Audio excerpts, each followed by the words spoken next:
Sunday is going to mark 20 years since Elizabeth Smart was kidnapped from her bedroom at knife point in Salt Lake City. She was 14 at the time and survived 9 months in captivity. Since then, she has worked to help other survivors of abuse. She started the Elizabeth Smart Foundation, which joined forces with the Malou Foundation earlier this year.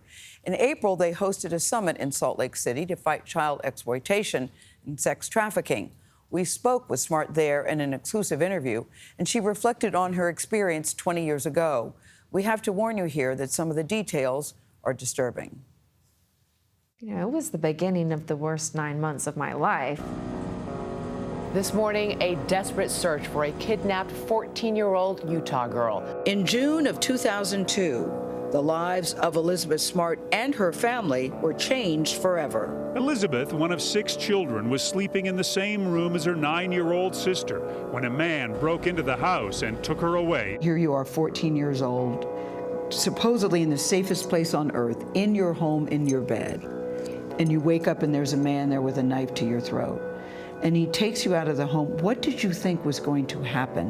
What did you think this was? At first, I don't even remember having thoughts of what it was in my mind. I mean, it was just complete shock. Smart describes the horrific 9-month ordeal that would follow.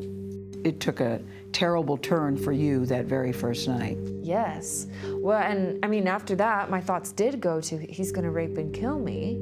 And I even asked him that. You asked him? I asked him because as we got farther up into the mountains, I mean, he took me off any trail that we had been on. And I turned to him and I was like, if you are gonna rape and kill me, could you do it here? Because it was important to me that my parents know what had happened to me, that they know that this wasn't my choice, that they know that I didn't run away, and I wanted them to find my body. And so when I said that, I mean, I remember him looking at me and smiling and saying, no, I'm not gonna do that to you yet. Yet? You said that? Yeah. And that very first night, that's exactly what he did. Within the first hour of being kidnapped. And you said it didn't stop with that one night. No. I mean, I was raped every day. It got to the point where I stopped thinking that I had hit rock bottom, because every time I thought that, he would come up with something new to make the situation worse. I mean, for example, the first day, he got me up into this hidden camp. You know, he raped me. He chained me up. I thought, this is the worst. Nothing could be worse than this. Well, the next day came, and he started laughing at me, and then he forced me to go naked all day while I was still chained up, and he then thought it was even funnier to make me watch him have sex with his wife and be like, this is what you need to do. You need to know how a man and a woman, how a married couple have sex, so you can do this to me. And if you don't, you know, you have to stay naked, and you won't get anything to eat, and you won't get anything to drink, and you won't be able to sleep until you watch this and until you fulfill me afterwards. So once he finished having sex with her in front of me, then he expected me to perform in the same way. Smart, who was raised in a conservative Christian community, says the trauma didn't only affect her physically, but emotionally and spiritually too. I felt destroyed. What was your method on how you were going to survive? What did you do to survive? I mean, the most important decision I made happened that first day that I was kidnapped. I decided I was going to do whatever it took. It didn't matter what it was. I'd do whatever it took to survive. And in that thought process, that was followed up by, if I don't want them to kill me, then I should probably be as nice as I can. I should probably do everything that they tell me, because maybe if they do that, they'll like me. And if they like me, surely it'll be harder to kill me. You know, the phrase that's always used is sometimes trauma survivors have Stockholm syndrome. They've either go along with their captors, they're in love with their captors, they're brainwashed. What do you say to that? I think that's a huge misunderstanding. I mean, how does a person, if you really think about it, fall in love with someone who is mean, with someone who is cruel? You don't. Most people have heard of fight or flight. Freeze is becoming more accepted, but many people have not heard of appease yet. And appease it's not something you maybe necessarily consciously think about. It's something that you just automatically do. And it's doing what you have to do to survive. A startling end to the case of a Utah girl snatched from her home.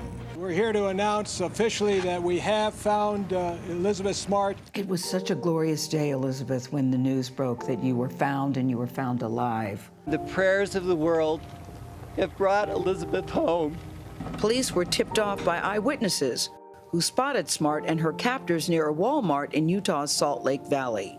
A police car pulled up, and initially I just thought it was like stopping a car or doing something else.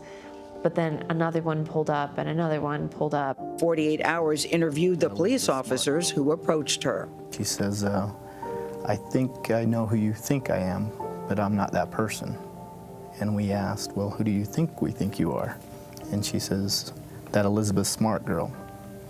And I'm not her. He says, one last time, let's put this to rest. Let's, for a peace of mind for yourself and your family, tell me you're Elizabeth Smart. She stated, If thou sayest. If thou say it. I initially responded with, thou sayest, because my captors, Thou sayest. They were still within earshot. Thou sayest means if you say so. If you say so. You're still following what they told you So, to do. Wow. in my mind, it was admitting who I was, and even confirming it was scary. I mean, I lived in a state of fear and terror for 9 months. I was scared doing anything. And you said? I admitted I was Elizabeth Smart.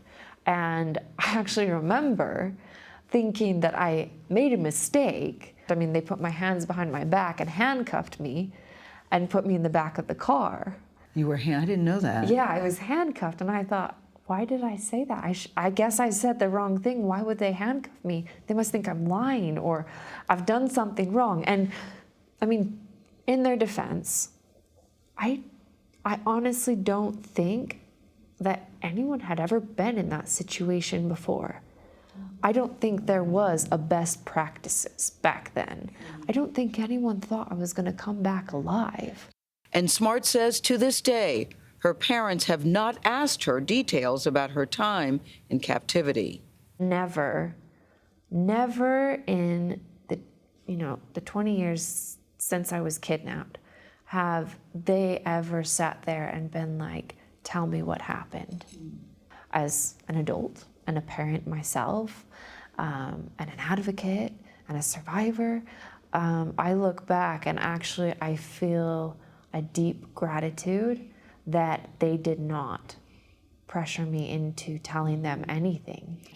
Today, Elizabeth Smart is focused on educating the public about sexual assault and exploitation and spending time with her family. She has been married for 10 years and has 3 children. Despite everything, would you say life is good for Elizabeth Smart? Yes, Is I it? would say life is beautiful for Elizabeth Smart.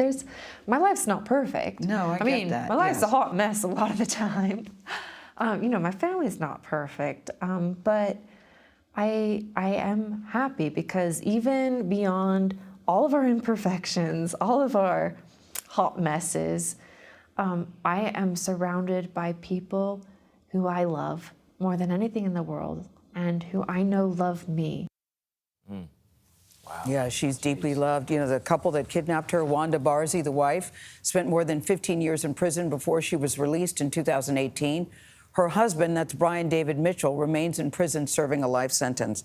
I just marvel at her, guys, at her composure, that she can talk coherently about it, that she's poised, because, there are more details of the case that, you can't share on television, but what she went through to be able to come out on the other side. The evil is so profound. The evil is so profound. And so to is her me. understanding of the world after going through something like that. No, and when she said that her parents never asked her anything, I was a little surprised at that, because I'm thinking I would at least ask. And if my daughter had said, I don't want to talk about it, I would back away. But she said, no. And she's glad they handled it that way. Right. They allowed her to talk about it when she was ready to talk about it. And her mother told her when she came back, and this is what helped her, he took 9 months of your life, don't let him take another day from you.